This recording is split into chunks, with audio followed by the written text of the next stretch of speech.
આપણો ભાઈ છે ને ભાઈ, એ એક એવું બ્રોહાનું વ્યક્તિત્વ પાત્ર છે, ખાલી આપણી હારે એવું હોય તો સાહેબ કઈક અલગ હોફ મળે છે. અને જ્યારે જ્યારે જીવનમાં આપણે મૂંઝાઈ જાય ને, એ મૂંઝવણમાં કાયમની માટે ઉભો રહીએ અને મને તમને મૂંઝાવા ન દે ને, એ ભાઈ સાહેબ. અને કેવા દિયો સાહેબ, આખા જગત સામે મને તમને કઈક કહે ને, પણ ઈનો ભાઈ મારા ને તમારા માટે આખા જગત સામું લડી લે છે.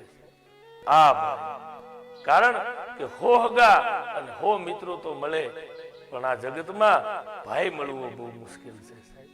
એટલા માટે કવિઓએ કીધું છે કે ભાઈઓ તમે ભેળા રહેજો સાહેબ, ભેળા રહેજો. આ ભાઈથી આ ભવમાં હું તો ઉજળો રેલો, અને ભાઈ છે મારું જબરું જોર રે.